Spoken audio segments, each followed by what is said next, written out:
In this video, we're going to take a look at setting up your rates. Really easy concept here, easy to get your head around, so it won't take long to get through this one. In LMN, on the settings menu, down here, you've got rates.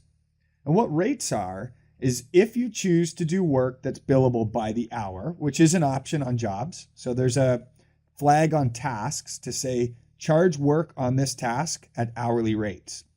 What that'll do is LMN will track all the time booked against a certain task on a job and generate for you a billing report and even an invoice that bills those hours at certain rates of pay. Really handy for time and material work or cost plus work, change orders, extras. For those of you that do snow and ice removals and relocates, rates are used whenever you're charging the client an hourly rate for instead of a predefined rate. So what you want to do is set up your different rates here. And you don't need to worry about setting these up all up front. You can set these up later when you need them if you want, but we'll explain them here. So here I've set up different rates, and I've got a rate, for example, we'll take a simple one like laborer maintenance. So all I've done here is I've set up a rate name called laborer maintenance. It's billed per hour, and it's billed at a rate of $45 an hour. And what that means is if I added that to a job and I ticked off a task as charged by the hour, then any hours booked against that task would be charged out if the employee selected they were working on the maintenance laborer rate at $45 an hour. Let's see what that looks like.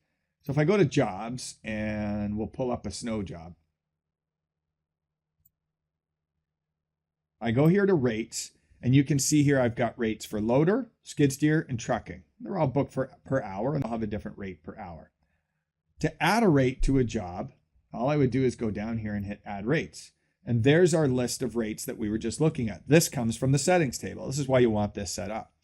So if I also wanted to add a rate for project supervision, I would tick that off. Now also notice I have the opportunity to change the rate here. So just because we set up a rate in the settings table doesn't mean I have to use that rate on every job. Every job is different. You may negotiate different rates for skid steer on one job versus another. So that's fine. The rate in the settings table is simply the default. If on this job, for example, we're getting $80 an hour for project supervision, I'll just set it to 80 and I'll add it. The rate in the settings is still set at 75 as my default, but on this specific job, it's set to 80. So these are the different rates of pay we have for this job. There are different hourly rates that we've negotiated. When I go to a clock in task, if I turn a task on to track hours and rates for billing by the hour. So if I have a task where this is turned on, what's going to happen is when the crew clocks into the timesheet, it's going to display a list of these rate names, not the rate amount. Your crews won't see the price. They'll see the rate names. So what that's going to do is a foreman's going to clock themselves into the job and they're going to say, okay, Johnny's on the loader and Dave's doing trucking. And so what it'll do is it'll track Johnny's time and spit out a report or an invoice for $145 for all the hours that Johnny spent on that task, driving the loader.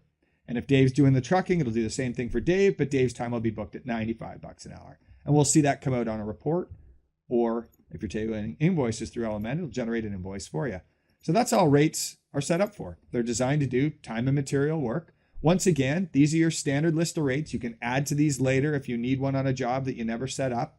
And don't worry too much about the rate amounts. These are just your defaults. You can change and configure these on any job needed. Any questions about rates, hit us up on live chat on our help center at golmn.com/help.